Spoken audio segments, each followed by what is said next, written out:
Agad napansin ng doktor ang markang hugis dragon sa batok ng batang babae.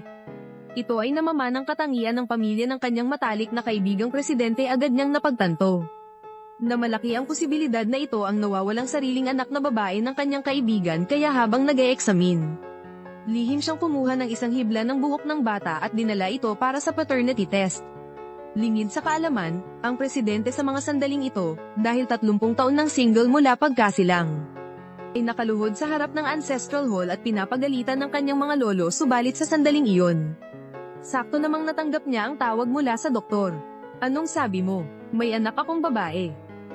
Nang makita ng lahat ang resulta ng paternity test at ang markang hugis dragon sa batok, agad nilang nakumpirma na ang bata ay tiyak na kadugo ng pamilyang Song. Kaya agad silang nagdala ng bilyon-bilyong yaman at pumunta sa ospital para kilalanin ng kamag-anak. Noong pala, 6 na taon na ang nakalipas. Isang babaeng estudyante sa kolehiyo, sa isang class reunion, ay nilagyan ng gamot sa inumin ng isang babaeng mapanlinlang. Hindi inaasahang nagkaroon siya ng ugnayan sa presidente. Pagkalipas ng isang buwan, natuklasan niyang buntis pala siya. Nang malaman ito ng babaeng mapanlinlang, agad niyang ikinalat ang balita sa buong eskwelahan. Gumawa pa siya ng paraan para patalsikin ang babae sa eskwelahan. Mula noon, ang babae ay naging tagasilbi na lamang at mag-isang pinalaki ang kanyang anak.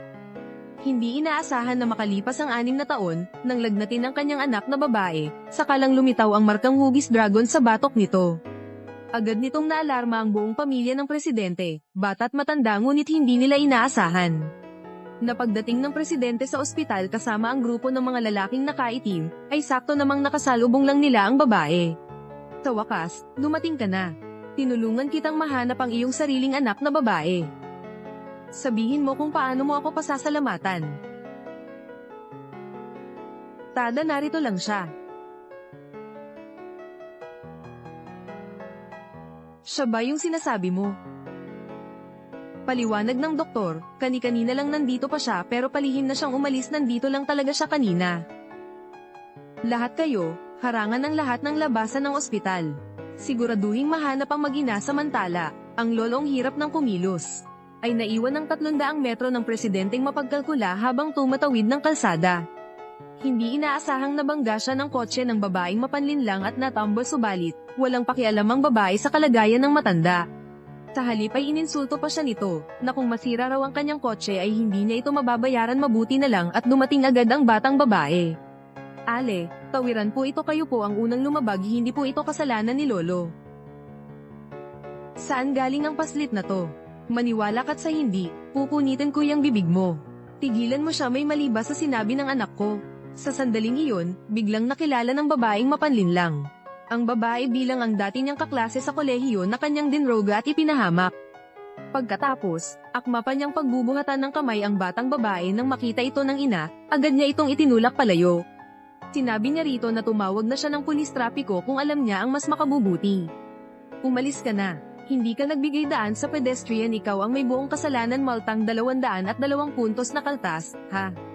"Lolo, may masakit po ba sa inyo? Gusto niyo po bang pumunta sa ospital para sa isang full body check-up? Sakto, may ospital po riyan sa tabi, yung medyo alanganin." Nang makita ito ng babaeng mapanlinlang, wala siyang nagawa kundi magbitiw ng masasamang salita at kaiyahiyang tumakas. Nang may tayo ng dalawa ang matanda, habang tinitingnan ng mabait at maunaw ang batang babae, hindi niya maiwasang isipin na kung mahanap na ang kanyang apo sa tuhod na babae, siguradong magiging kasing talino at kasing kayat ito ng batang nasa harap niya. "Salamat, ha?"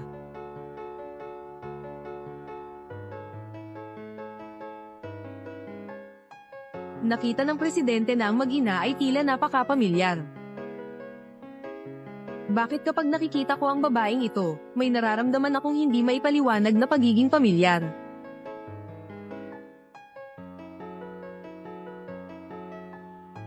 "Bakit kapag nakita ko ang babaeng ito, parang may hindi maipaliwanag na pamilyar na pakiramdam?"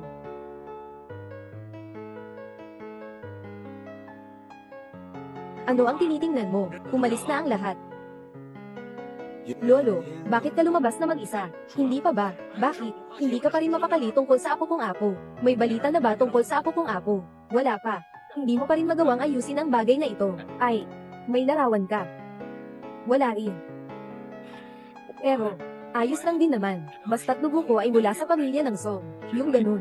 Yung kakaibang katangian na nasa akin, ay dadalhin. Kapag ito ay lumitaw, makikita natin. Hanapin siya. Bakit ka pa nag-aantay? Hindi ka ba pupunta agad? Pupunta na ako. Pupunta na ako. Mabaho kang bata.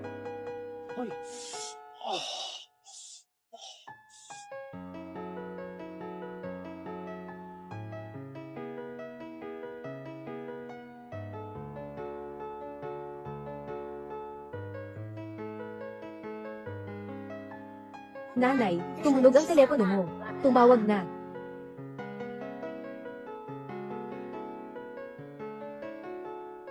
Magandang araw po. Ito po ba si Ginoong Su Yuching? Ang resume niyo po ay natanggap na. Naaprobahan na po. Pwede po ba kayong makapunta bukas ng alas 10 ng umaga para sa interview sa Song Group? Totoo ba? Mama. Nakahanap ng bagong trabaho si Mama. Mama, kailan babalik si Papa? Man, sa puntong ito, hindi na itinatago ni Mama sa iyo. Tara, ipapakita sa iyo ni Mama ang isang bagay. Man, ito ang iyong tatay. Mama, tatay ko. Kailan siya namatay? Mahabang kwento yan.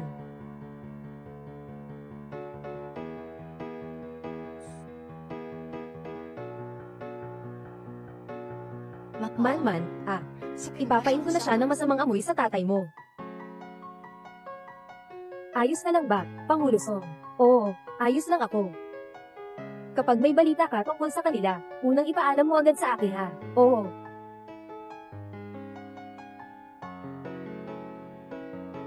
Susunod na si Su Yuching.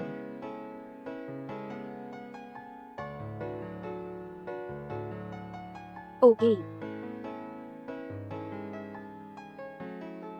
Hello, ako si Su Yuching.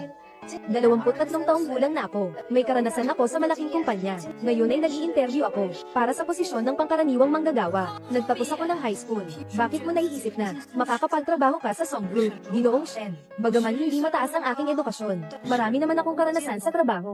Maraming karanasan. Ha. Karanasan sa pag-aalaga ng mga lalaki. Karanasan sa paggawa ng bahay. Dahil tinanggap na ng Song Group ang aking resume. Nangangahulugan itong kinikilala ang aking kakayahan.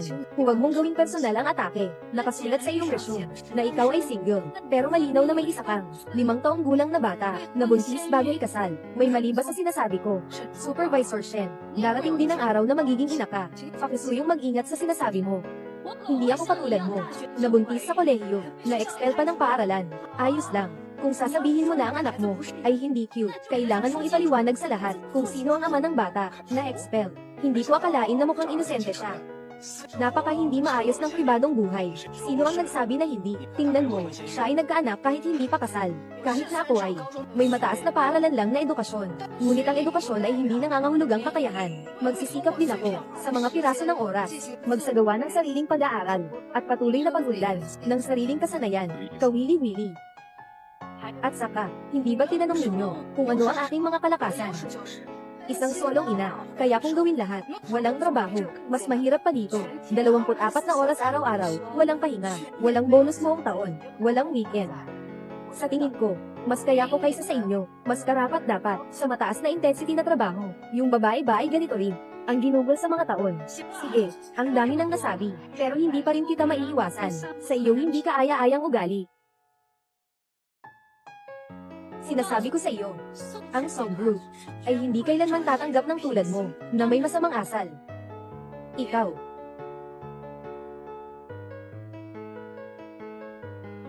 Pwede ka nang umalis.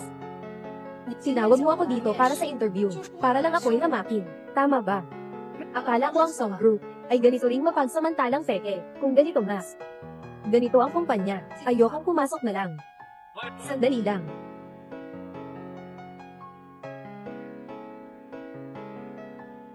Sila ba siya ba? Kuya Songjin, bakit ka nandito? Shen Jingyi. Ito ang paraan nyo sa HR, sa pagkuha ng tao, di ba? Kuya Songjin, pasensya na po. Ako ang representante ng Song Group. Sa hindi magalang na ginawa kanina, humihingi ako ng tawad sa iyo. Hindi ko alam kung gusto mo pang pumunta sa Song Group. Kung gusto mo lang, maaari mong isama ang iyong anak. Sinasabi mo bang totoo ito?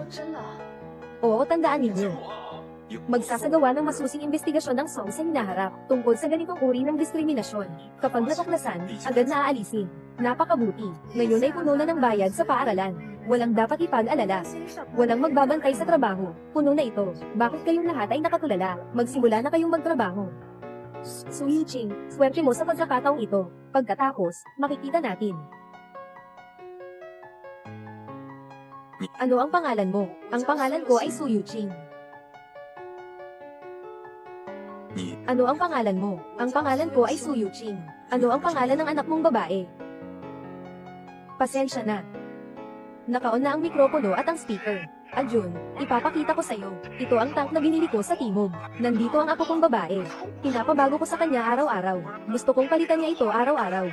Ako pa. Tingnan mo. Nakaon na ang mikropono. Katatapos lang sa auction sa Beijing, nakaon na ang mikropono. Gumastos ng 100 bilyon para makuha ang anti-gang ito. Tamang-tama para sa aking ako sa tuhod. Gagawin itong laruan. Ay naku, anong meron dyan? Ang gulo-gulo naman. Lihim na hangin, speaker, at camera ay nakaon. Magandang apo, tingnan mo, nakaon na ang mikropono. Maasahan ba ang regalo ni Lolo? Tingnan mo, haha. Lolo. 5 taon pa lang ang anak kong babae. Hindi siya makapaglaro ng mga bagay na ito. Haha. Pasensya na, nakakatawa. Ikaw ba, ay may anak na babae? Gusto ko sanang itanong sa iyo. Halimbawa, itong mga batang babae, ano ang karaniwang gusto nila? Mga babae kasi. Karaniwan ay gusto nila mga manika, at mga damit prinsesa. Mayroon akong isang hindi pang karaniwang hiling. Sasang-ayon ka ba, HMM? Hey, boss. Bakit mo ako tinawag dito? Hindi ba't gusto mong gamitin ako para sa palitan ng katawan? Sige, sabihin ko na, hindi ako makikipag-sex. Hindi pa ako gutom sa ganito. Ganoon na antas. Sa loob ng kalahating oras, ay pack mo lahat ng damit pambata sa mall na ito. Ibigay mo sa akin. Sige.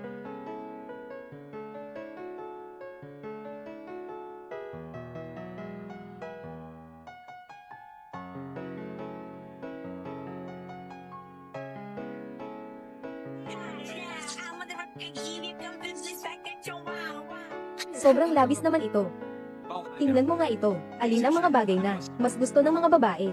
Kaya pala tinawag ako ni Ginoong Song para tulungan siyang pumili ng regalo para sa kanyang anak na babae. HMM, ito. At ito pa, karaniwan, gusto ng mga babae ito.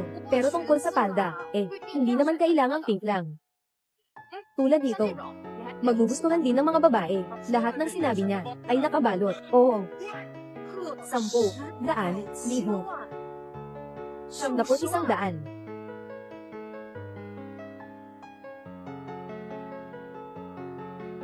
Inoong Song, ano ito? Aniniwala ako na magugustuhan ito. G anak mong babae. Hindi. Asyado itong mahalaga. Sipan mo na lang na, taay pasasalamat. Tulong mo sa aking lolo. Mayroon pa bang kailangang bilhin? Salamat po, Ginoong Song. Napakabuti ni Ginoong Song sa kanyang anak na babae. Sana si Maman ay ganoon din kabuti na ama tulad niya. Ito rin ba ay ipapabalot, ha? Hindi. Dumaan lang. Pupunta ako roon para tingnan. Hindi. Dumaan lang talaga. Pupunta ako roon para tingnan.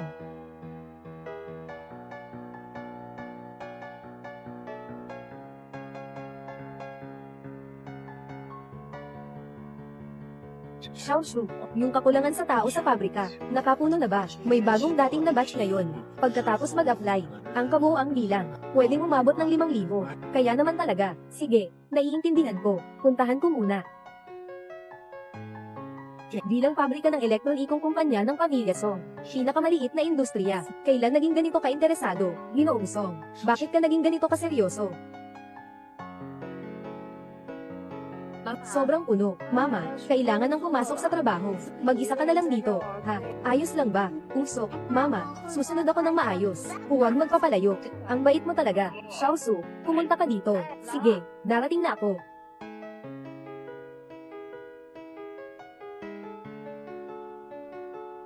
Pasok. Direktor, anong kailangan ninyo sa akin? Hehe, Xiaosu. Dito ka na, matagal na. Sanay ka na ba? HMM, okay naman. Nakikita kitang nag-iisa sa pag-aalaga ng bata. Medyo mahirap. Mas mabuti kung sumama ka sa akin. Sisiguraduhin kong masarap ang buhay mo. Ahahaha. Bitawan mo ako. Anong ginagawa mo? Su Yuching, huwag kang hindi marunong makilala ng kabutihan. Ang pagtingin ko sa iyo ay iyong swerte. Sobrang saya. Ikaw.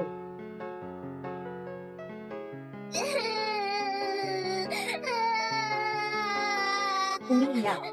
Alam mo na umiiyak ka lang. Sabihin mo, ito ba ang gawa mo? Tinatanong kita, bini ka ba? Man. Mama.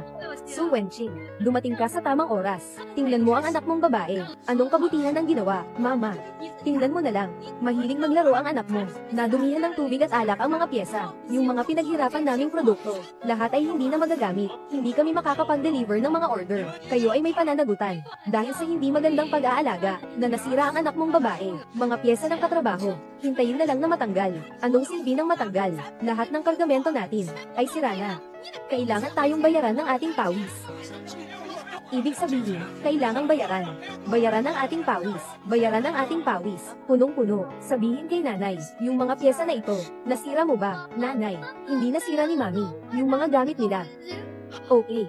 Huwag nang umiyak. Naniniwala ang mama sa'yo.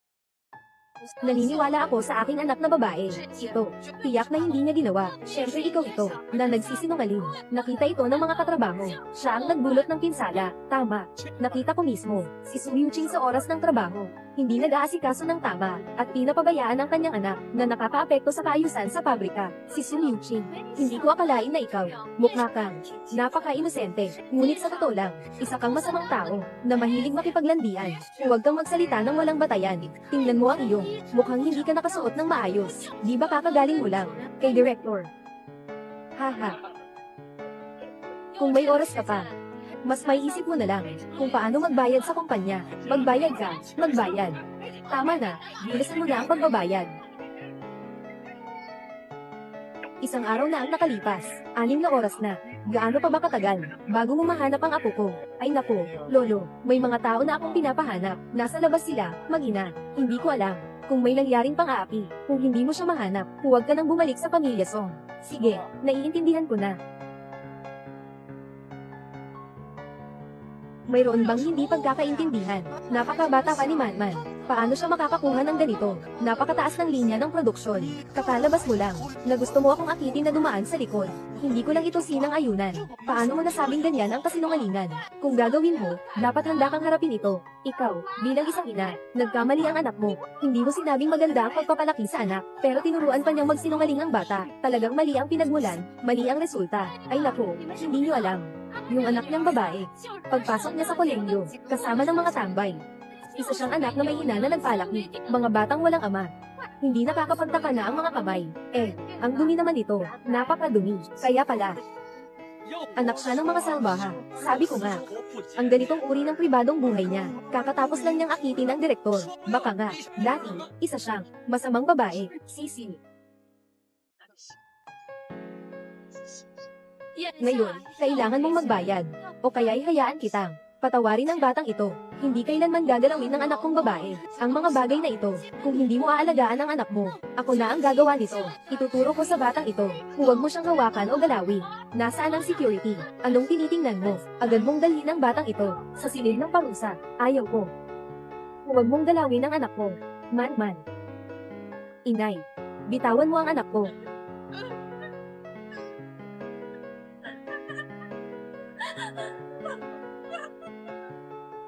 Man.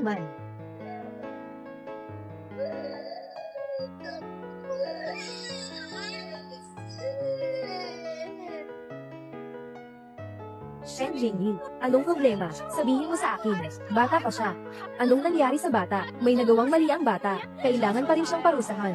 Oo, tama yun. Ngayon, may lagnat pa ang anak ko. Ipinasok ko siya ngayon sa silid ng parusa. Magkakaroon siya ng problema. Pakiusap. Ako'y nakikiusap sa'yo.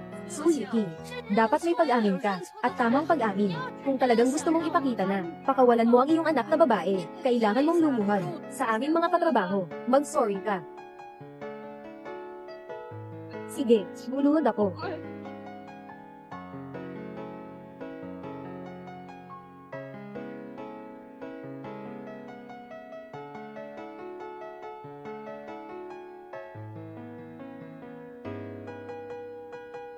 Anong ginagawa ninyo? Anong ginagawa ninyo?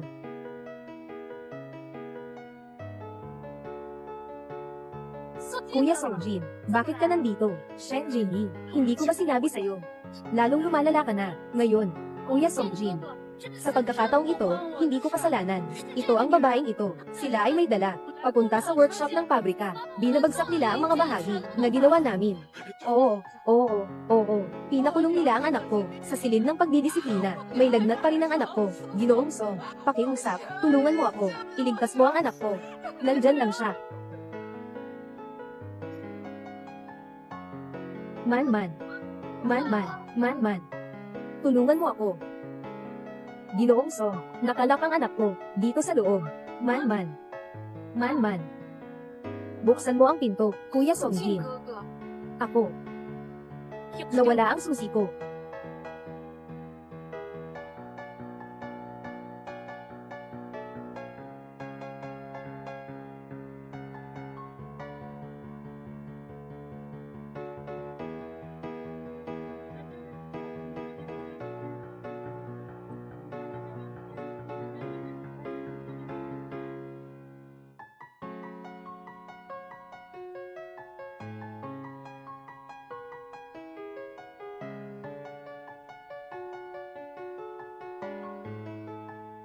Kumusta na ang bata?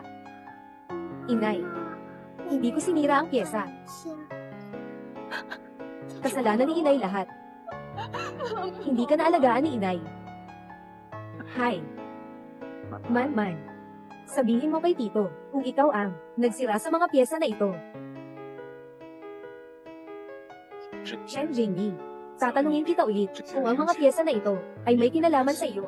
Kuya Songjin, di ba sinabi ko na, lahat ng ito ang sira, nagdulot ng malaking pinsala sa mga manggagawa. Bibigyan kita ng isang babala, hindi ko anak. Kung sasabihin mo pa ulit, sasaktan kita ng isang beses. Nakalaban ka na ni Su Yuxing. At ito pa ang sampal na ito, gusto kong bigyan ka ng babala, ang pagsisinungaling ay may hangganan. Ngayon, kailangan kong ipaglaban ang katarungan para sa aking anak na babae, Su Yuqing, kailangan kong punitin ang iyong mukha para makita ni Gej Songjin ang iyong totoong anyo. Ayos na. Gej Songjin. Sila ang may kasalanan. Ikaw ang nag-aakusa ng mali. Paano ka nila inakusahan? Nakita ng mga katrabaho. Siya nga. Sinasabi niyo ng paulit-ulit na ang mga pyesa ay sinira ng batang ito. Nakita niyo ba ito ng personal? Kahit na walang nakakita ng personal, sa lugar, siya lang ang naroon. Mga tao na walang kinalaman. Hindi ba kaya ng mga katrabaho na sirain ito sa kanilang sarili?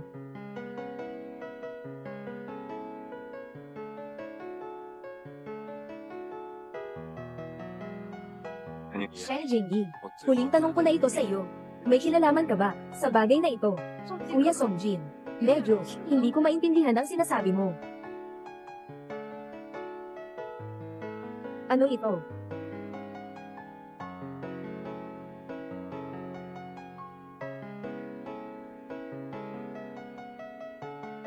Shen Jinyi. Kaya pala ikaw talaga ang gumawa nito. Kaya pala, ikaw ang nagpasama sa amin. Halos kaming napahiya, na mali ang akala namin kay Xiaosu. Ano naman ang kaugnayan ko dyan? Hindi naman dahil sa babaeng ito. Ulitin ko, ha? Yung batang ito, ako ang pumayag na pumasok siya sa pabrika. May kasalanan ba ang mag-ina nila? Kuya Songjin. Hindi ganito. Pakinggan mo ako magpaliwanag. Shen Jinyi. Naitanggal ka na. Kuya Songjin. Bakit kailangang tulungan mo pa? Itong babae na ito, nasa paaralan namin siya, ay parang pampasayarong bus, na kayang sakyan ng lahat, dahil sa mga kalokohan niya, nangangalo niya sa labas. Kaya nagkaroon ng ganito. Sasabihin ko ulit sa'yo, huwag kang magbula-mula, may mali ba ako sa sinasabi ko? 6 na taon na ang nakalipas. Nakita ko mismo na ikaw at iba ang nagsasama sa Ritz Peak Hotel. Bakit ang bilis mong makalimutan? In the morning, fever all through the night.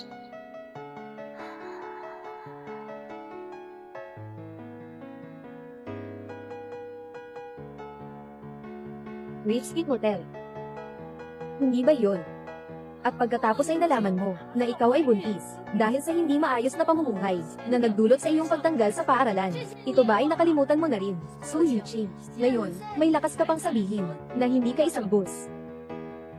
Kailan ka pupunta? Sa Hotel Leifeng. Sino ang kasama mo? Noon ay kasama niya ang isang grupo ng mga batang pasaway, nakikita ng mga kaklase natin. At hindi lang isa ang nakakita. Shen Jiangyi, tinanggal ka sa eskwela. Tama, kami ang grupo ng Song. Kuya Songjin, anong sinasabi mo? Tinanggal ka na, Shujin. Ginoong Shen, para sa dangal ng Song at Shen, ng pamilya, pinapayuhan kitang huwag nang makipaglaban pa. Kuya Songjin, paano mo magagawa ito? Sa akin. Nangako ka sa kuya ko, naaalagaan mo ako ng mabuti. Tungkol kay Shenhu, ako na ang bahala sa pagpapaliwanag. Pero sa taong katulad mo, hindi dapat manatili ang Song Group. Mama, sobrang masakit ng pakiramdam ko. Tara. May lagnat ang anak ko. Kailangan kong magmadali. Dalhin siya sa ospital. Si Shujin ang magmamaneho. Oo. Doktor. Doktor.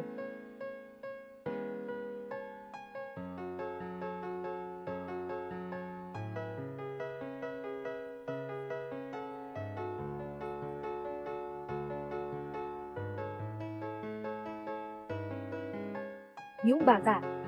Bakit parang, kilala ko siya? Oo nga, parang kilala ko rin siya.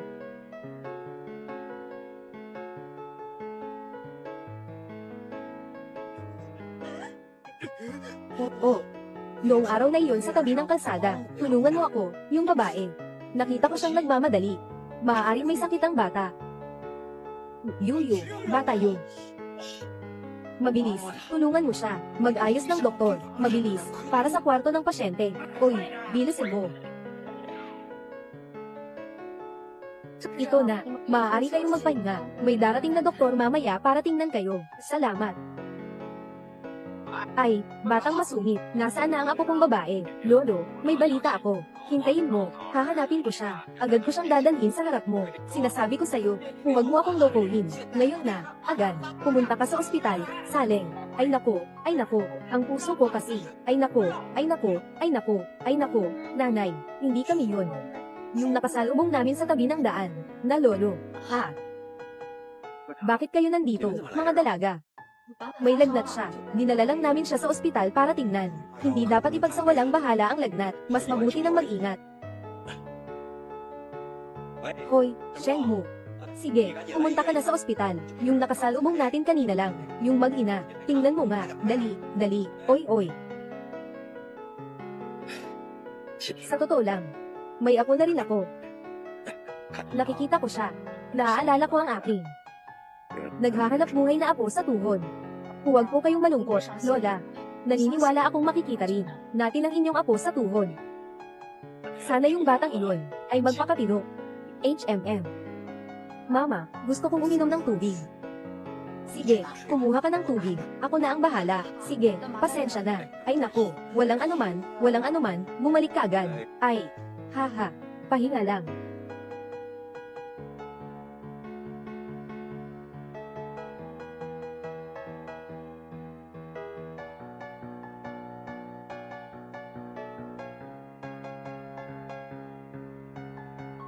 Kuya Songjin, bakit niya magustuhan si Su Yuqing, yung walang edukasyon at babaeng buntis bago kasal? Nabulag na ba siya? Yung batang ito, saang lugar ko na nakita ito?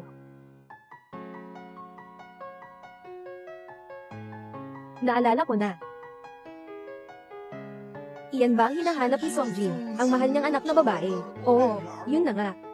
Kailangan kong mabilis, tumawag kay Songjin.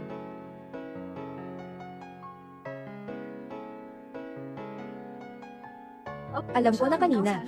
Gusto mong iligtas ako. Salamat.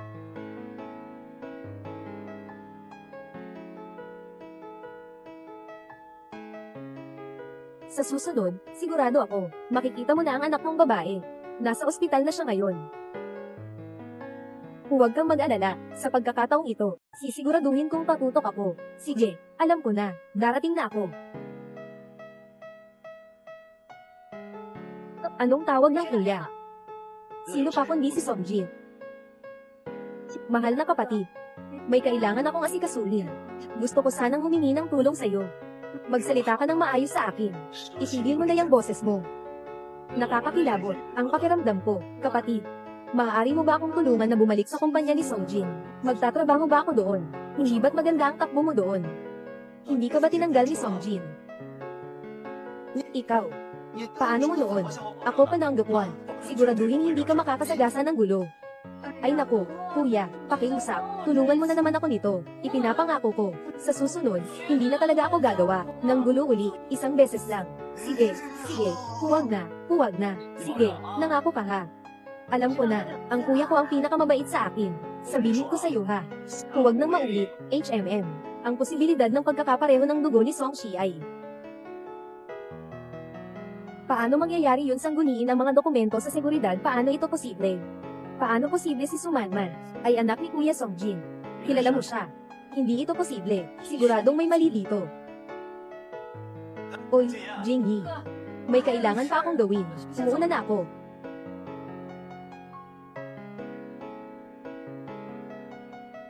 Nasaan ang bata? Halika, dadalhin kita agad. Itaga mo na lang sa puso mo. Tinitiyak kong walang kapalpakan. Sige, walang problema. Ha ha ha, hihi. Lolo. Buwisit na bata, alam mo pang bumisita sa akin. Lolo. Nakita ko na lahat. Eh, hindi ba't ikaw ang may kasalanan? Hindi mo mahanap ang apo kong babae, kaya tumaas ang presyon ko, pataas baba. Sabi ko na nga sa nurse, nadalhin na ang tao dito. Bakit ganon? Yung apo kong babae, na naman ay nawala sa'yo. Ay, sandali lang. Kanina, yung mag-ina na pumunta sa kwarto ko. Sila ang hinahanap natin. Tatay, huwag mo munang isipin yan ha. Nasaan ang tao? Nagpadala na ako ng tao para hanapin siya. Sa paraan mo ng paghahanap, kailan ka pa makakahanap? Dapat sundin mo ang sinabi ko. Gawin mo ito.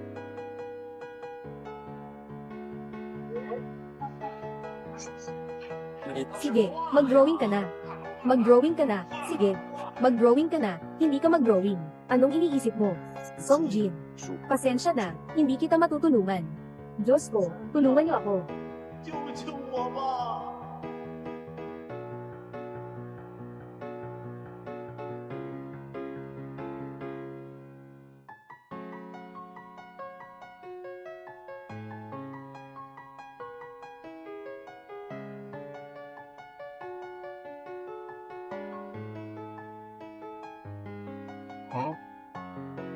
Amoy na. Kung hindi ka magaling mag-drawing ngayon, huwag ka nang umasa pang makabalik sa Shen pamilya. Hala, Terra, inumin natin.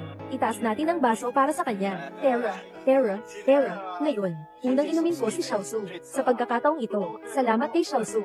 Haha. Direktor, lahat ng yun, swerte lang na nangyari. Xiaosu, huwag kang mag-humble. Ikaw ang General Manager Song, na pinili bilang leader. Talented na babae, tall-ended na babae, maraming tao ang may kakayahan. Ngunit hindi sapat ang diploma. Palaging mababa ang tingin sa iyo. Ang diploma ay hindi lahat. May mga tao na may diploma, ngunit kulang sa kaalaman, at ang kanilang asal. Ikaw, sige na, sige na, sige na, magsalita naman kayo ng kaunti. Bihira lang ang team building ngayon. Mamaya, si Ginoong Song, kailangan pang dumaan, para batiin ang lahat. Halika, lahat, mag-inom tayo, mag-toast tayo. Tere tere tere, ay, ay. Su Yuqing, nagsimula pa lang ang magandang palabas.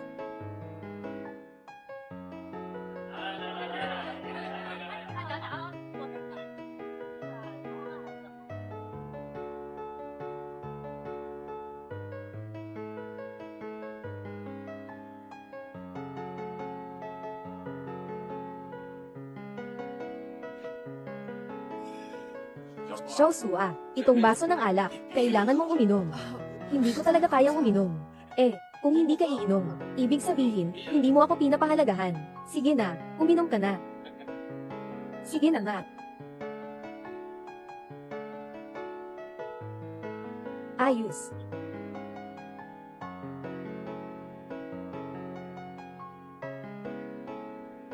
Pasensya na, pupunta lang ako sa banyo.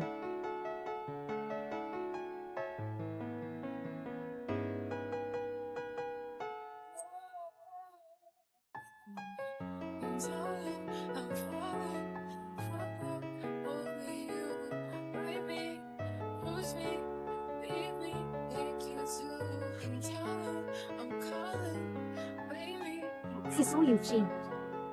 Gaano karaming alak ang nainom mo? Su Yuqing. Tingnan mong mabuti kung sino talaga ako.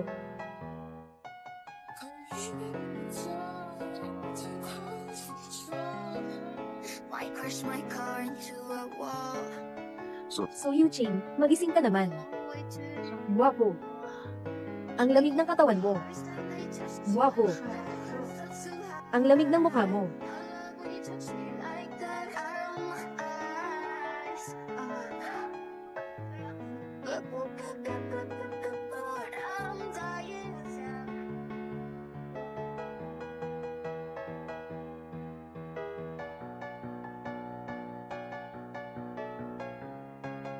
Su Yuqing. 6 na taon na ang nakalipas. Maaari kitang sirain. Sa pagkakataong ito, kaya ko rin.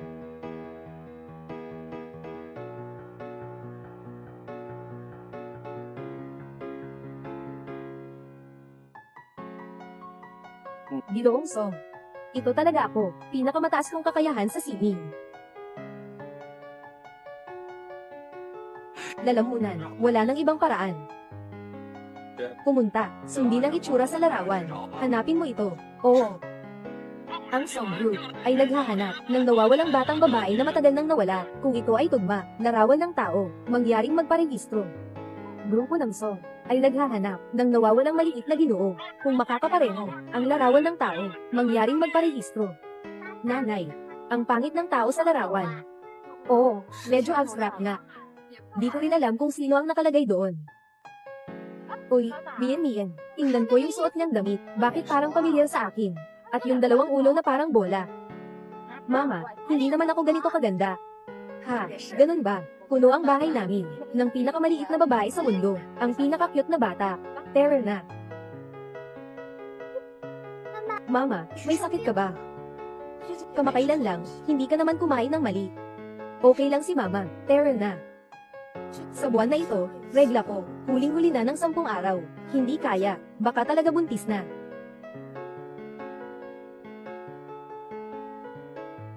Ay naku, hindi naman pwedeng ganoon, matindi talaga si kuya. Sino ang nanggulo sa'yo? Wala. Nakikita kita buong araw.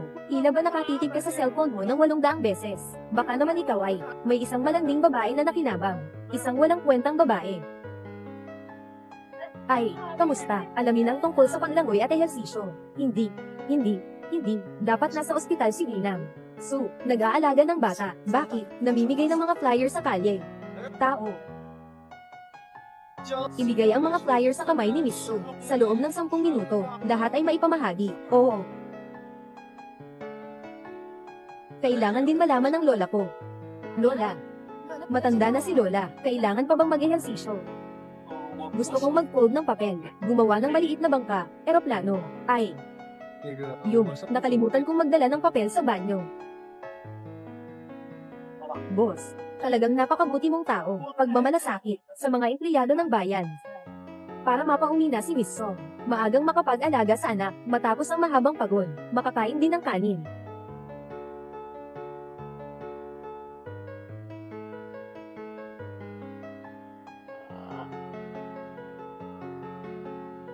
Boss, para, nakasalubong na naman namin si Ginoong Su.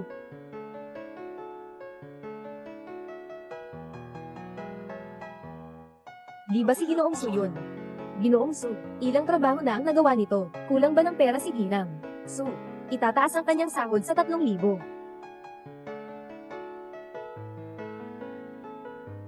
Buntis pala ako kay Songjin. Sabihin ko ba sa kanya? Baka isipin niya, na niloloko ko siya.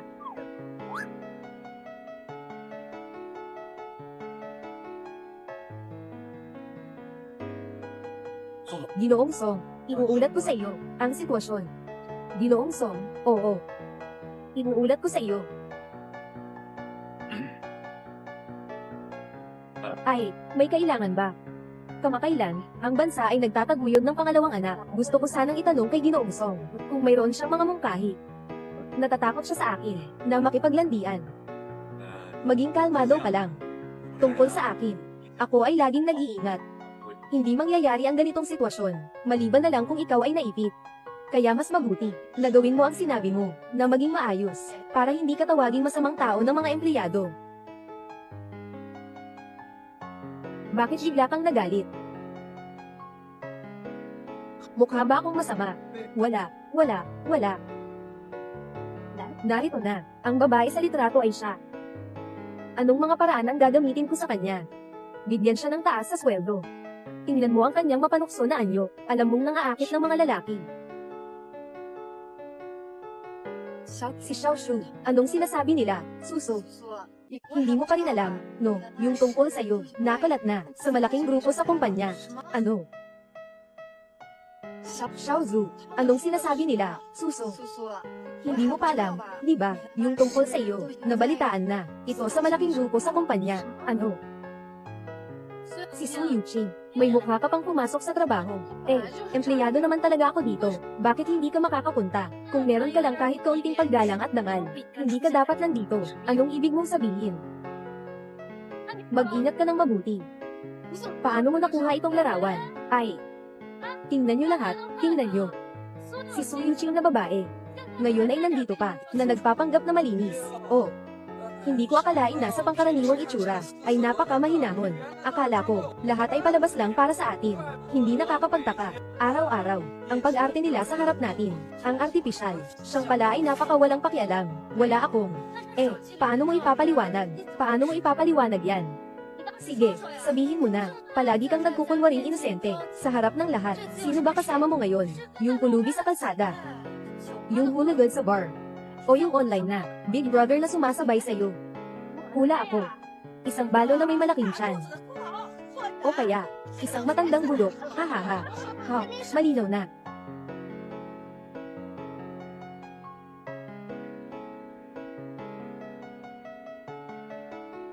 Sabi.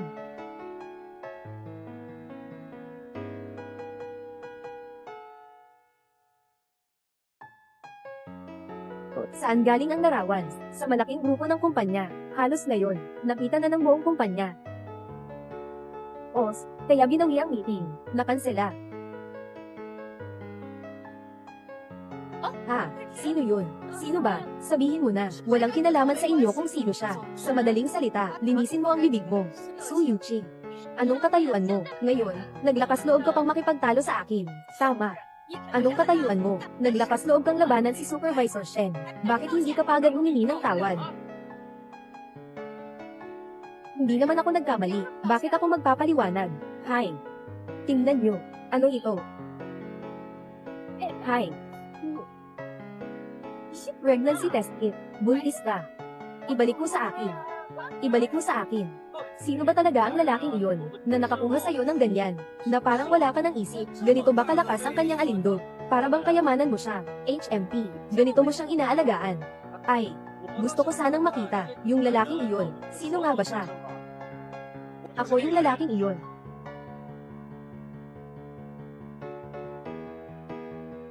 Su Yuqing, tapos ka na. Ayaw ni Ginoong Song ng ganitong tao, na may maling asal. Talaga, mga walang pakialam. Sa tingin ko, may isa na namang mapapahamak. Hindi. Anong sinabi ni Ginoong Song kanina? Parang sinabi niya, siya yung matandang lalaki na iyon. Mali. Hindi ba't si Ginoong Song at Ginoong Shen? Tumahimik ka. Kuya Songjin, sa pagkakataong ito, huwag mo nang ipagtanggol pa. Itong babae na ito, sa isang party sa kumpanya, nagsasama siya ng ibang lalaki, at buntis pa, kay Shen Jingyi. Naalala ko, natanggal ka na, sa trabaho, di ba, Brother Songjin? Sa pagkakataong ito, talagang inakusahan mo ako ng hindi totoo. Tingnan mo, nasa relasyon siya sa matandang lalaki. Nandito ang mga larawan. Huwag mo na siyang ipagtanggol. Ang lalaki sa larawan na ito ay ako. Ano? Paano naman pwedeng mangyari yon noong gabing iyon? Kuya Songjin, niloloko mo ako, di ba? Dahil alam na ninyo, lahat kayo. Walang masama kung sasabihin ko na, gusto ko si Su Yuqing. Pinagsusumikapan ko siya. Wow! Grabe si General Song. Bumangga pa siyang aminin ng harapan. Yun ba talaga? Sabi ko nga, oo, kung ako nga, siguradong mamahalin ko si General Song. Kuya Songjin, paano mo magugustuhan Ang ganitong babae, buntis siya ng ibang lalaki.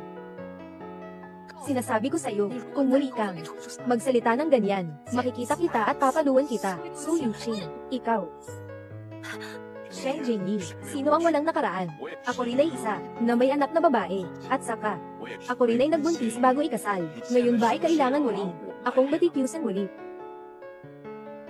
Ako rin ay nagbuntis bago ikasal. Ngayon ba ay kailangan muli? Akong batikyusan muli, Kuya Songjin. Hindi ko yun ibig sabihin. Ngayon, lahat ng narito na may kinalaman sa bagay na ito, ay agad na tanggalin. Lahat sila. Ito na ang sa iyo. Ayos.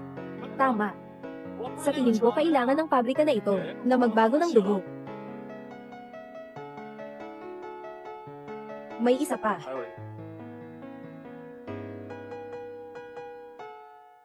Tara na.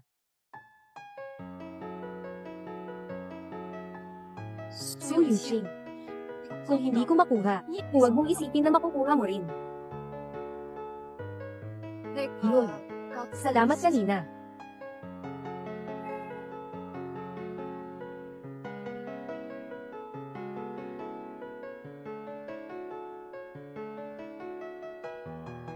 Ikaw. Ikaw. Ako. Si Su Yuqing. Buntis ka na ba?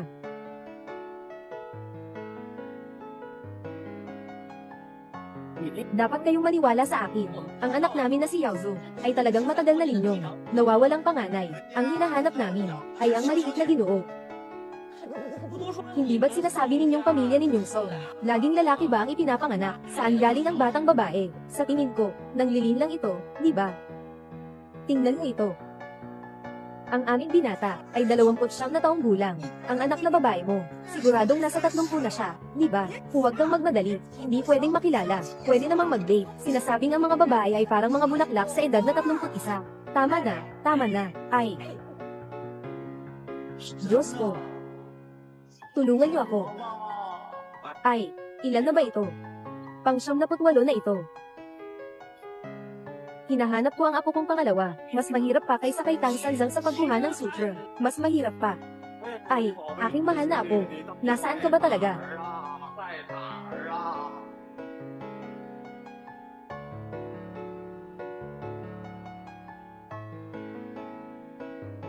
Ginoo, parang nakita kita. Reyna ng apo. Ano?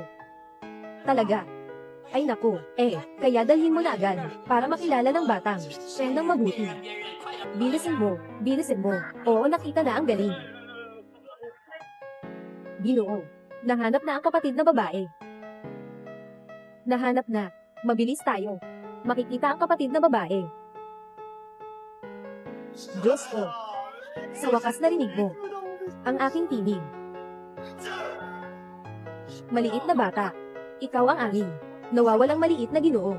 Tingnan mo, sobrang kamukha mo ng tao, sa larawan na ito. Tingnan mo, sobrang kamukha mo ng tao sa larawan na ito. Ang dami mong kahawig. Pero hindi naman ako ganito kaganda. Batang maliit, pwede na. Tito, pakiusap, para sa'yo ang lolo mo. Araw-araw hindi makakain, hindi makapag-isip. Ikaw ba talaga? Hindi mo ba siya namimiss kahit kaunti? Pero wala akong lolo. Matagal nang pumanaw ang tatay ko. Huwag mong basta sabihin yan. Ang tatay mo kasi ay isang batang guro na palagi kang tinuturuan. Dapat magigalang ang matatanda at mahalin ang mga bata. Kuya, pwede bang samahan mo ako na makita si lolo mo? Pwede ba? Ganito rin ang sabi ni Paing.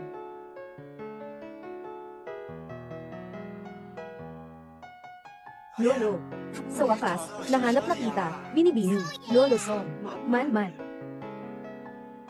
Lolo Song. Man. Ay naku. Sige. Siya nga. Siya ang sinasabi ko, yung babae. Siya ang tunay na anak ni Songjin. Tunay na anak ko. Shenbu, sigurado ka ba na walang pagkakamali? Sigurado at tiyak. Hindi ako magkakamali. Siya ang iyong tunay na apo. Man. Aking man. Lolo, matagal na kitang nakita. Ang saya, sa wakas natagpuan na. Wow, ang ganda ng maliit na mukha. Tingnan mo ang mga malalaking mata. Oy, tingnan nyo, itong mga mata. Parang mga mata ni Adrian. Ang pagkakapareho. Tama. At itong ilong.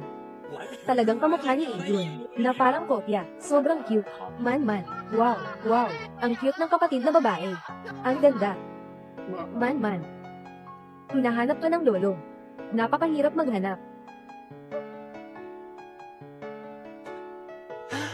Oh, tama na. Tawagan mo na yung batang yon. Sabihin mong bumalik agad. Sige. Ginoo, may isang tao sa labas na nagngangalang, si Su Yuqing. Sinasabi na nandito siya para kunin ang kanyang anak. Ginoo, may isang tao sa labas, na ang pangalan ay Su Yuqing. Sinasabi na nandito siya para kunin ang kanyang anak. Ay naku, tingnan mo, nalilito na ako. Bilisin mo, papasukin mo na siya agad. Sige na. Oo. Mama. Lolo Song, ikaw, si Xiao Sua, mula ng unang beses, kung makita ka. Sa tingin ko, may espesyal tayong koneksyon. Hindi ko inakala, ikaw pala ang pinaghirapan kong hanapin na magiging asawa ng anak ko. Ching, handa ka bang bigyan ako ng pagkakataon na alagaan ka at ang anak mo? Ganun ba? Ibig sabihin, punong-puno kayo ng mga lolo at lola. Sa mga taong ito, kami sa pamilya Song, marami akong utang sa'yo. Makinig ka. Mas mabuti pang gawin ito ngayon. Bukas, papalagyan ko yung batang yon na humiling sa'yo. Masyado bang mabilis ito? Hindi pa ako handa. Ginoo. Hirap na hirap kang hanapin ito. Talagang mahirap. Tama nga. Sa usapin ng kasal, may panahon pa, pero kailangan, bigyan mo ako nitong apo kong babae. Isang grandeng pagtanggap sa pagtanggap ng kamag-anak. Sige, yay. Ako na muna ang magdadala. Babalik na si Manman. Sa lolo at lola. Colin.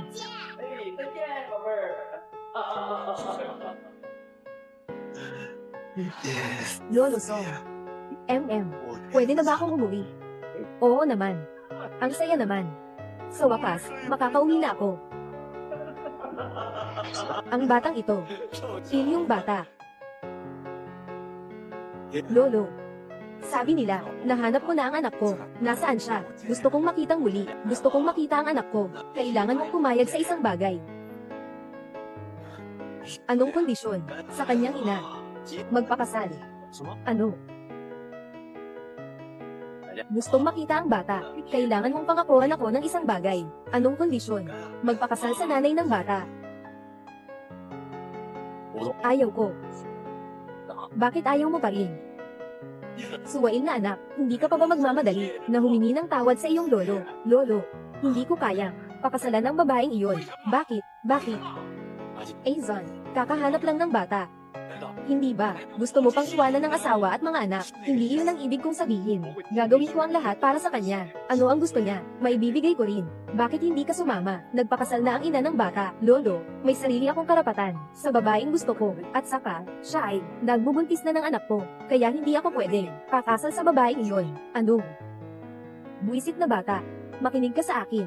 Kung makikipag-ugnayan ka sa mga babae na hindi ka aya-aya, huwag ka nang pumasok sa bahay ng Su. Tatay, huwag kang magalit. Ang galit hindi maganda para sa katawan. Adrian, ito ang mali mo. Yung babae, nagkaanak ng babae sa'yo. Hindi mo pwedeng hayaan na ang pamilya namin, ang Song, ay gumawa ng hindi makatarungan at hindi makataong bagay. Tama ang sinabi mo. Aking sariling bagay. Walang pakialam sa inyo. Ako ang bahala. Huminto ka. Makinig ka sa akin. Kailangan mo putulin ang ugnayan mo sa babaeng iyon sa labas. At saka, bukas ng tanghali bukas, sa Hotel Minsheng. Kailangan mong pumunta. Sige, pupunta ako. Sakto, magagamit ko pa ito para malanawan.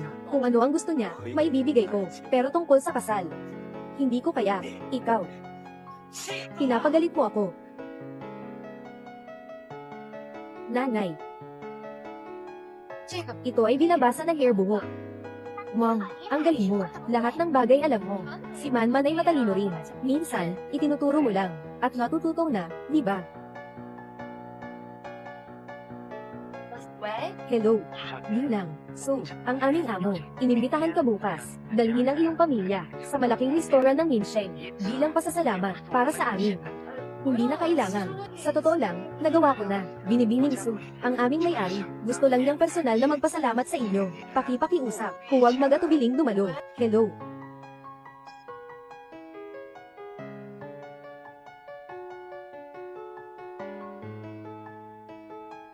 Magandang araw, nasaan po ang diretsyo na elevator? Ito po ba ay hindi?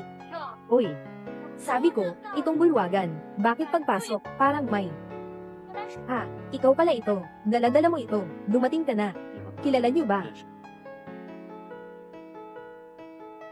Ate, siya nga, yung sinabi ko sa'yo, na may masamang asal.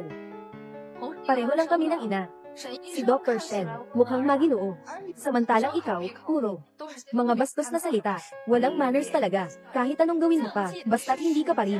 Anak ni Shen, hindi tulad mo. Sa buhay mo, hanggang dito ka lang. Mahilig magtrabaho, marumi at mabaho. Kumikita ako sa sariling pagtatrabaho. Wala akong dapat ipagdamdam. Tumingin ka sa sarili mo, maliban sa isang bibig na marunong mang-insulto. Wala kang ibang maipagmamalaki. Ikaw. Tama na. Magsalita ka na lang ng kaunti. Naghihintay pa ang mga magulang natin na umakyat tayo. Sa pagkakataong ito, swerte ka. Sa susunod na magkikita tayo, hindi kita palalampasin. Tito Zhang, bakit ka nandito? Si Lolo Song ba ang nagpadala sa'yo? Ginoong Shen, Ginang Shen. Ako ay ipinadala ng matanda, dito para sunduin si Ginang. So, ano? Bakit siya? Si Su Yuqing, Ginang. So, sa wakas ay nandito ka na. Matagal nang naghihintay sa iyo ang Ginoo. Pakiusap.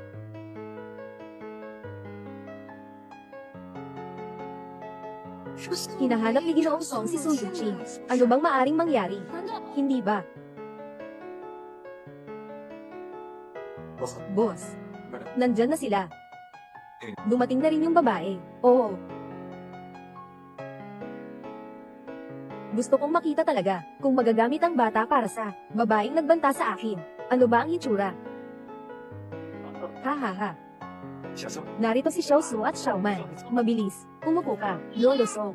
Man, sa susunod. Huwag ka nang tumawag na Lolo. Kailangan tawagin si Lolo. Aba, Lolo Song, ito ba ay mayroong hindi pagkakaintindihan? Ay, malaking hindi pagkakaintindihan nga, kami sa pamilya Song. At kayong mag-ina, halos nawalan na ng pagkakataon. Ayon sa amin, resulta ng investigasyon, si Manman ay ang aking apo na babae.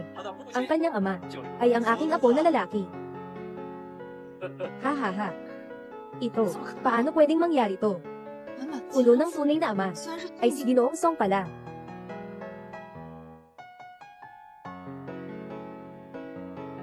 Pinatawag kita ngayon, para sa bagay na to. Pero huwag kang mag-alala.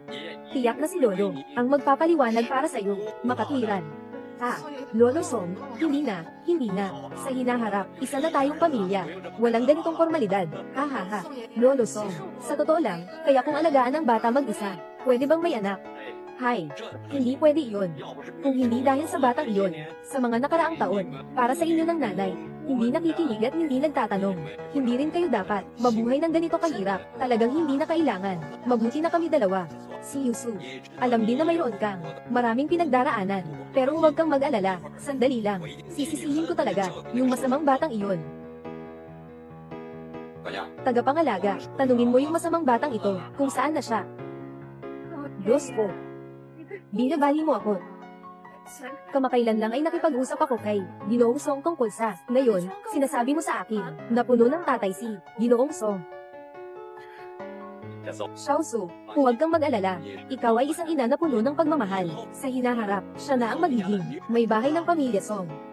Hindi ako sang-ayon na ang ganitong babae ay papasukin sa ating tahanan. Talagang hindi ako sang-ayon. Si Su Yuqing, bakit ka nandito? Magandang araw, Ginoong Song. Halika, tingnan mo si Manman. Ito ang iyong tatay. Tawagin mo siyang tatay. Pero ang tatay ko, nasa bahay at nagtatrabaho. Sabi ng nanay ko, nasa langit na ang tatay ko. Ikaw. Ganito kausap ang mga bata. Ganito ba ang sinasabi mo? Wang, boss. Ako at si Manman lang. Maayos naman ang buhay namin. May tatay ba? Hindi na ito mahalaga. Pero sa huli, ako pa rin, ang tunay na ama. Sa mga nakaraang taon, pareho na tayo, nasanay. Ayaw kong may iba, huwag kaming istorbohin. Makinig ka, Ginoong Song. Umalis na kami. Su Wenqing, linawin mo muna ang mga salita bago umalis. Ginoong Song, iba ang ating mga katayuan. Ayaw ko rin na sabihin ng iba na kami ng anak ko ay umaakyat sa mataas na sanga ng pamilya nyo. Kaya, Humihingi ako ng paumanhin. Hehe. Ay, Xiaosu, puno ng enerhiya. Ang pangit mong bata, kakaunti lang ang pagkakataon ko na, mapag-isa sila. Lolo, hindi mo rin ako sinabi. Ang nanay ng bata ay si Su Yuqing ah. Sa bahay, sinabihan na kita, ng malinaw. Ikaw mismo ang hindi nakinig. Ayoko nang pakialaman yan. Bahala na, itong manugang. Ay talagang para sa akin. Kailangan mong dalhin sila, nang mag-ina pabalik. Bakit ka pa nakatunganga? Bilisan mo na, ako na, ako na, ako na, ako na. Buisit na bata. Maswerteng tulad. Ay, Kuya Songjin, nasaan ka? Nasaan? Kuya Songjin, ganito ka nakali, ano ang balak mong gawin? Mama, may mali ba sa sinasabi ni Pin? Wala. Tama lahat ng sinasabi ni Pin. Pero sila, talaga bang, aking lolo't lola? Su Yuqing. Su Yuqing. Ginoong Song, may kailangan ka pa bang ipaalam sa akin? Tungkol sa nangyari kanina sa itaas. Gusto kong ipaliwanag ito sa iyo. Yung sinabi ni Ginoong Song kanina, naiintindihan ko ng mabuti. Ako si Su Yuqing. Hindi ako yung ganong tao, na nagdadala ng bata para ikulong ka, na kailangan kang panagutan. HMN. Yung nangyari dati, ay nagdulot sa akin ng ilang hindi pagkakaintindihan. Boss Song, ang iyong posisyon. Hindi ko rin kayang abutin. Sige na, ay. Su Yuqing. At yung anak niyang babae. Bakit laging nandyan siya? Kahit saan, nandyan siya, ang dami niya. Ang ating mga anak, ay puno ng pag-aalaga. Hindi ba't responsibilidad natin bilang magulang? Kaya ang sinasabi ko, gusto ko, ayoko lang. Gong Sheng. May klase pa si Manman mamaya, uuwi na ako. Colin. Anak, anong nangyari sa nanay? Pumunta tayo sa ospital. Ano? Buntis ako ng 6 na sanggol. Ano? Buntis ako ng 6 na sanggol. Ang lalaking ito, ay ganito kaastig. Yung pagkahimatay mo kanina, ay dahil sa matagal na kakulangan sa nutrisyon, na nagdulot ng mababang asukal sa dugo, manugang ng apo ko. Manugang ng apo ko, wala ka bang nasaktan? Anong nangyayari? Walang masyadong problema sa aking manugang na babae. Wala. Kailangan lang alagaan ng mabuti. Yung batang nasa sinapupunan. Yung bata. 6 na buwan na siyang buntis. Ang galing. Ha.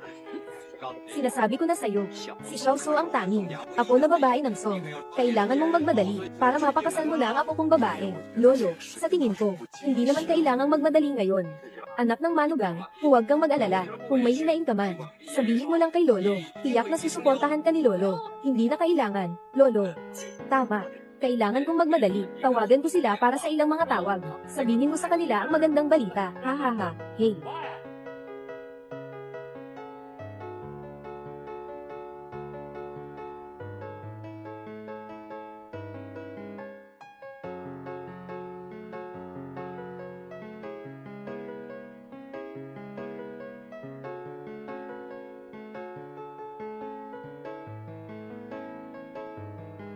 Su Yuqing.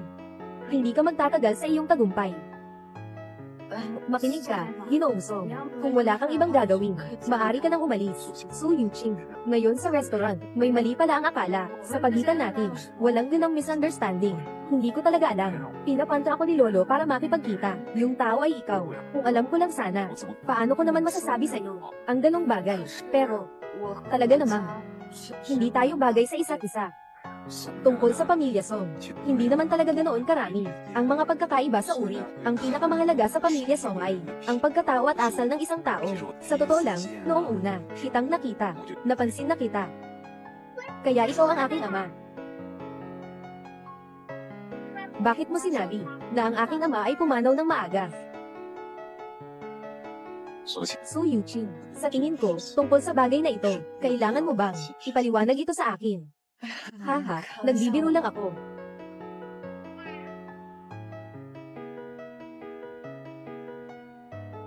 Kuya, sabihin mo, anong kailangan mo sa akin? Tungkol sa pamilya natin. Hindi ba't may kasunduan sa pamilya Song? Yung tungkol kay Songjin at sa akin. Ay, Huwag mo nang isipin pa. Si Song Jin ay may asawa at anak na. Asawa at mga anak ko na. Ang sinasabi mo ba ay si Su Yuqing? Isa lang siya. Ang babae na hindi marunong magpahalaga sa asawa. Si Kuya Song Jin hindi gagawin. Na mapamahal sa kanya. Anyway, hindi na ako pakialam. Kailangan kong pakasalan si Kuya Song Jin. Yun lang ang alam ko. Bakit ka pa gagawin ito? Hindi lang naman iisa ang mundo. Si Song Jin ay isang lalaki. Ay, hindi pa kasal. Walang halaga ang mga ito. Kuya, ako ang iyong nakababatang kapatid na babae. Tulungan mo naman ako ngayon. Gusto mo bang makita na ang nag-iisang kapatid kong babae ay hindi masaya? Kung nandito pa si Jayan, hindi ka sana ganyan, na nagdudulot ng alalahanin. Nagsalita na tayo ah. Ito na lang ang pagkakataon. Talagang salamat, kuya. Umupo ka. Ang pamilya Song at pamilya Shen ay matagal nang magkaibigan sa loob ng isang siglo. Oo nga, ang mga transaksyon sa negosyo ay tuloy-tuloy lang. Ang mga anak ng pamilya Shen ay parang akin din. Ha ha ha ha ha. Naalala ko, noong maliit pa sila pa ang nagsabi, pag tumanda na, magiging magkapamilya sila. Oo, totoo pa rin ba ang sinabi nila? Siyempre, pero noong panahong iyon, ang sinabi ko ay, si Jayan, ang batang ito, ay magiging manugang ng pamilya Song. Ngunit si Jayan, ang batang ito, ay pumanaw na maraming taon na. Oo nga, kaya sinasabi ko, na ang kasal na ito, isipin mo na lang na, mga lumang alaala, na naglaho na. Ginoong Song, ako rin ay anak ng Shen. Bakit hindi ako? Pwedeng makasama si Kuya Song Jin, ngunit ikaw. Sa kabila ng lahat, siya ang inang anak ni Shen. Pinapahalagahan namin sa Song family, ang tamang angkop sa lipunan. Tamang angkop sa lipunan, yung si Su Yuqing, isang babaeng hindi klaro ang pagkatao. Pwedeng pumasok sa pamilya, bakit ako hindi pwede? Huwag kang bastos, Gingy, huwag ka nang magsalita ng sobra. Tatay, may mali ba ako sa sinabi ko? Si Su Yuqing ay nasa school natin, pero lahat pwedeng pumasok, babae, ikaw. Tatay, sinaktan mo ako. Humingi ng tawad si Gingy kay Grandpa Song. Mabilis na, ayoko. Bakit nga ba lahat kayo? Lahat kayo ay pabor kay Su Yuqing. Hindi ako sang-ayon. Ikaw. Ay naku. Pasensya na. Itong anak kong babae, sobra na ang pinagsasama. Sige na. Nawala na si Shen Jayan. Narito na naman si Su Yuqing. Si Huang Jin ay para lamang sa akin. Hindi ako kailanman susuko.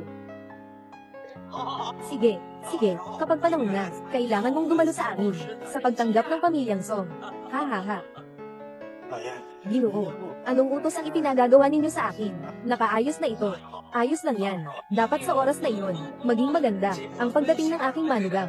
Oh, tama nga, may apo rin akong babae na uuwi. Ha ha ha. Ay, tama nga. Nasaan ang manugang ko? Sabi ay umuwi na siya. Paano naman yun? Siya ay may dinadala, na dugo ng pamilya Song. Agad na magpadala ng sasakyan. Ako ang personal na kukuha sa kanya. Bumalik na ang manugang sa bahay. Oo, sige na. Sino yun? Kami ay mga kamag-anak ni Sumanman. Tito at tito sa ama.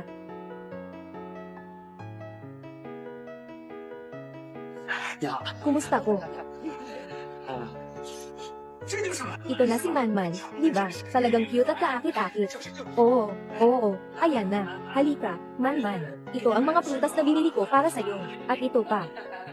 Tatanungin ko kayo, ilan ang mga anak na lalaki ng pamilya Song? 3.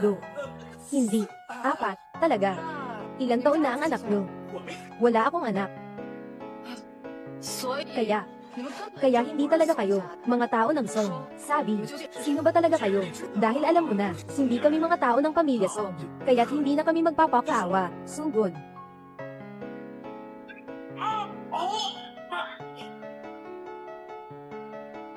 Ihagis sila palabas. Bakit ka nandito? Salamat kay Manman. Nalaman ko na nasa panganib ka. Tatay, ay. Sumanman. Ikaw, maliit na traidor.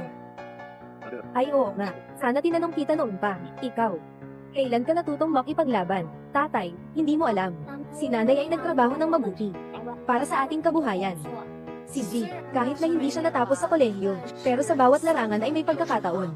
Bawat larangan ay may mga natatanging tao. Kailangan mong matutunan ng bawat isa. Paano si Ching pagkatapos nito? Huwag mo na. Gawin ang mga bagay na ito. Ako na ang bahala sa iyo. Manugang. Oh, yung manugang. Wala ka bang problema? Ay, lolo. Huwag kayong mag-alala. Wala namang problema ang manugang ninyo. Wala rin namang problema ang mga apo ninyo. Ayos lang, ayos lang. Ay nako, sa daan papunta. Natakot ako at nanginginig. Ay nako, apo ko. Okay ka lang ba? Tatay, nanay. Sobrang hindi ako okay.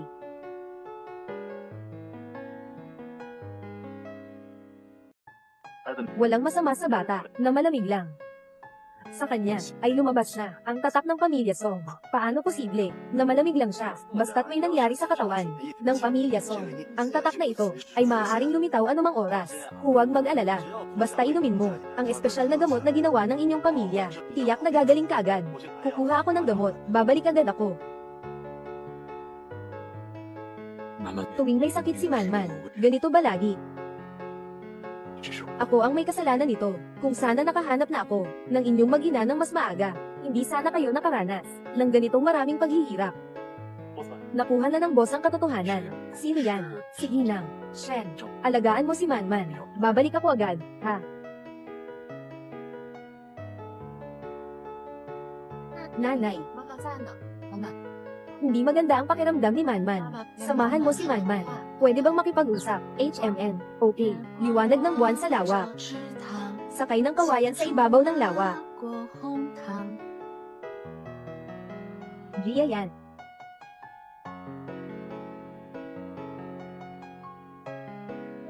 Liwanag ng buwan sa lawa. Sakay ng kawayan sa ibabaw ng lawa. Gia yan. Dr. Shen. Paano mo alam ang kantang ito? Alam ko na ito mula pagkabata. Ito lang ang kantang alam ko. Si Songjin at si Gia yan. Walang duda. Tiyak na walang duda. Buhok at buhok.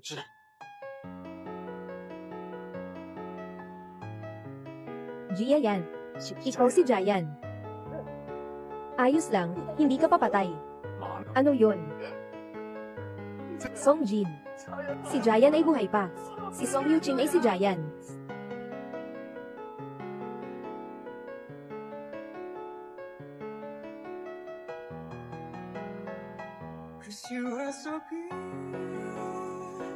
Hindi ako nagkamali ng tao. Mula simula hanggang wakas, ang taong hinahanap ay ikaw.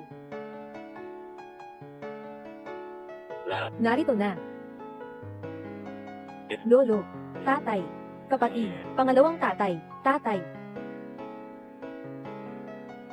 Ito ang asawa ni Songjin. Ay, tingnan niyo itong malaking puwit. Pagtingin lang, makakabuo ng anak. Haha. Sanshen. Oo, tama yun. Sa pamilya namin, bawat linya, kailangan mag-anak ng 5 o 6 na bata. Manugang. Kailangan mo talagang magpursige kasama si Ijun. Ang saya ng pamilya niyo. Ang dami ng paraan para manghikayat ng anak. Sa amin, palaging ganito. Masagana ang pamilya. Salamat sa iyong pagsisikap, Manugang. Maging matatag ka sa panganganak. Tinitiyak ko, pagkapanganak ng bata, walang problema sa pagkain at damit. Ha ha ha. Sinasabi ko, magpahinga na kayo. Hindi niyo ba alam na? Buntis na ang apo kong babae. Ano? Magkakaroon na naman ako ng apo. Kamusta ang pakiramdam ng apo kong babae? Pagod ba siya? Ngayon, ikaw ang amin, pinakamahalagang target ng Pamilya Song. Kaya't hindi ka pwedeng magkamali sa anumang paraan. Hindi na ito oras pa. Kunin mo na si Manman. Sige. Mga kapatid sa lahi, masaya akong makasama kayo sa ating pagtitipon ng pamilya. Ngayon, nais kong ipakilala sa inyo ang aking manugang at apo sa tuhod. Nanay, ay ha ha ha.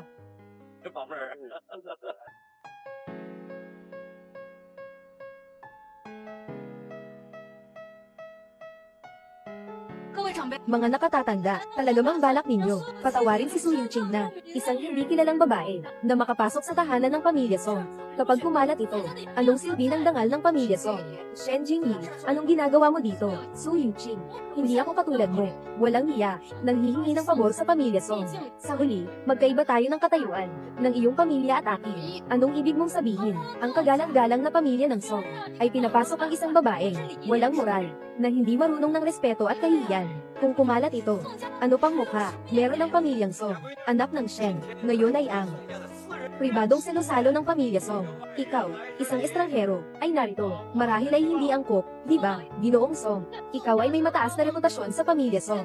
Ngayon ay mukhang, medyo nalilito na rin. Paano naman nakapasok si Su Yuqing, na hindi marunong magpigil, at posible pa, na may ibang lalaki siyang, nasa sinapupunan. Kapag kumalat ito, ano na ang mangyayari sa iyong mukha? Ikaw, ito, ano ba talaga ang nangyayari? Hindi ko rin alam, kung talagang ganito ang sinasabi niya. Ang pamilya Song ay palaging, napakahalaga sa aming dangal. Kung talagang ganito ang sinasabi niya, ano ang natitira sa dangal ng pamilya Song? Ano ang natitira? Tama ka dyan. Shen Jingyi, ano bang pinagsasabi mo? Paulit-ulit mo na itong sinasabi. Ano ba talaga ang gusto mong gawin? Nandito ako ngayon, para sa pamilya Song. Lahat ay nakakita na, ng iyong tunay na pagkatao. Ikaw na isang ulila, na walang ama at ina, na nag-aasam na makisama. Ay talagang isang ilusyon. Shen Jingyi, sapat na ba ang sinasabi mo? Song Ringen. Isa lang siyang ulila, na walang ama, at walang ina. Bakit kailangan mo, na makasama siya? Sino ang nagsabing wala siyang ama at ina? Sino ang nagsabing wala siyang ama at ina, lolo at tiyuhin? Tay, bakit ka nandito? Tingnan mo ang ginawa mo. Talagang ikinahihiya ang mukha ng pamilya Shen. Anak na babae, ito ang munting regalo na inihanda ko para sa iyo. Sana magustuhan mo kayo ni Manman. Halika. Salamat, Dad. Manman, tingnan mo. Anong tawag mo sa kanya, Dad? Dad, ano bang nangyayari dito? Isa lamang siyang ulila. Ako ang iyong tunay na anak. Ikaw ay isa lamang sa aming Shen na, mga ampon, mula simula hanggang wakas. Ako lamang si Jayan, ganyang isang anak na babae, Jingyi. Humingi ng tawad kina tatay at kay Jayan. Jayan. Si Su Yuqing ay si Shen Jayan. Hindi pwedeng mangyari yan. Matagal nang namatay si Shen Jayan. Hindi pwedeng mangyari yan. Shen Jingyi. Noong panahon na iyon, tungkol kay Jayan. Kasali ka, di ba, Song Jingyen? Hindi ko maintindihan ang sinasabi mo. Hanggang kailan mo pa gustong itago ito? Tatay Shen, tungkol sa pagkamatay ni Jayan noon. Hindi ito aksidente. Si Shen Jingyi ang mismong gumawa ng pagduduwag niya sa bundok. Hindi ako gumawa niyan. Tatay, hindi ako gumawa niyan. Sa lahat ng taon na ito, palagi kaming naghahanap, pero walang resulta. Akala ko si Jayan ay matagal nang umalis sa atin. Hindi ko inasahan na si Jayan ay hindi namatay at patuloy na nandyan sa tabi natin. Hindi ito posible. Paano siya pwedeng maging Shen Jayan? Niloloko ako. Sa totoo lang, noong nasa kolehiyo pa ako, nang marinig ko ang pangalan mo, nahulaan ko na ang iyong pagkatao. Pero noong panahong iyon dahil sa iyo, ako'y nagdalang tao ng hindi inaasahan. Kaya't ang usaping pagkilala ay kailangang ipagpaliban. Hindi kasi Shen Jayan. Ay Shen Jayan ay matagal nang patay. At tagal ko na siyang tinulak sa bangin. Lang taon na ang lumipas. Hindi ka pa rin nagsisisi. At ina nga, umaasa ka pang umamit ng mga tao para kidnapin. Anak ko, sa mga taong ito, ako, talagang nagkamali ako sa iyo. Tatay, naging mapagmahal ka sa iyo. Lahat ng mga ebidensya ng krimen noon, ngayon ay nandoon na lahat, nandito sa USB na ito. Ano pa ang mayroon ka, na gustong ipaliwanag? Sige, tao, ihampas siya palabas. Aking kapatid na Songjin, aking kapatid na Songjin. Pakinggan mo ako, ipapaliwanag ko. Kuya Songjin, bitawan mo ako. Dumating ka, HMM. Hindi na ako kakain. Ha ha ha, ay. Huwag lang kayong tumawa. May inihanda pa ako para sa manugang. Ay, sandali lang. Sabi mo, unahin mo ako. Hehe, tingnan mo. Para sa manugang ko. Bagong bili na pulse Ares. Hahain ako. Kuya, itago mo na yung luma mong pulse Ares. Ipinapalam ko sa inyo. Sinasabi ko sa inyo. Ako, ay may bagong ginawa na. Palaruan ng mga bata. Malapit na itong matapos. Gusto ko ring mag-enjoy. Ha? Ching Ching. Anong nangyari? Kamusta ka na ngayon? Okay lang ako. Manggang anak na ako. Ihanda mo ang sasakyan. Zhang, bilisan mo ang paghahanda ng sasakyan. Ihanda na. Tara na. Tara na. Dahan-dahan. Dahan-dahan. Gaano nakatagal siyang nandyan? Bakit hindi pa siya nangganganak? 15 minuto na. Ay naku. Sana lahat ay maging maayos. Ligtas ang ina at anak. Ay naku. Ngayon naman. Gaano nakatagal? Halos kalahating oras na. Hoy, kayo. Anong klaseng anak na ako ang ipinanganak ni Bunso? Sino ang anak mo? Anak na babae o lalaki? Sa pamilya namin, Song, bihira lang ang may anak na babae sa isang siglo. Oo, meron ng isang anak na babae. Sobrang swerte na ngayon. Tulad ko ba? Ako, aning lahat. Lahat ay may mga panglalaki hahaha. Sa tingin ko ay tama. Ang una ay babae. Kumaya ako ng 3 lalaki at 3 babae. Ha ha ha. Ay. Nanganak na. Nasa loob pa ang ina na nanganak. Congratulations, isang mayaman na anak na babae. Sabi ko na babae yun eh. Naku, ako kong babae. Ang sipag-sipag naman. Mula ngayon ang pamilya namin. Hindi na mawawalan ng babae. Ha ha ha. Binabati kita, isa na namang dalaga. UUIA. Binabati, may anak na namang babae. Ay yun. Tumingin ka, nakangiti ang kuya ko. Binabati kita, isa na namang dalaga. Ay naku, tingnan mo, napapatawa mo ang kapatid ko. Ha ha ha. Congrats. Ang huli ay isang prinsesa pa rin. Ay naku. Congrats. Hey, haha ang ganda talaga. Nagbukas ang mata ng ating mga ninuno para sa ating Song family. Nakapagpasaya tayo ng 6,000 anak na babae. Ay naku, hindi, mayroon pang mas marami. Siyam na prinsesa ang meron tayo. Tungkol sa 7 engkanto, ito ang aming angkan. May 7 silang anak na babae. Ah, haha.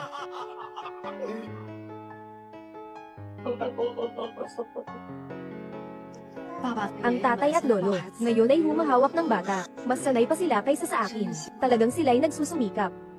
Bakit sila nagsusumikap? Pero ikaw pala, ang nagbigay buhay sa amin, ang pamilya Song, ng 7 prinsesa. Ikaw talaga ang pinaka-nagtiis, yung isa. Sila, hindi pinapayagan silang yakapin, kaya sila ang mas nakararamdam ng sakit. Ha ha ha.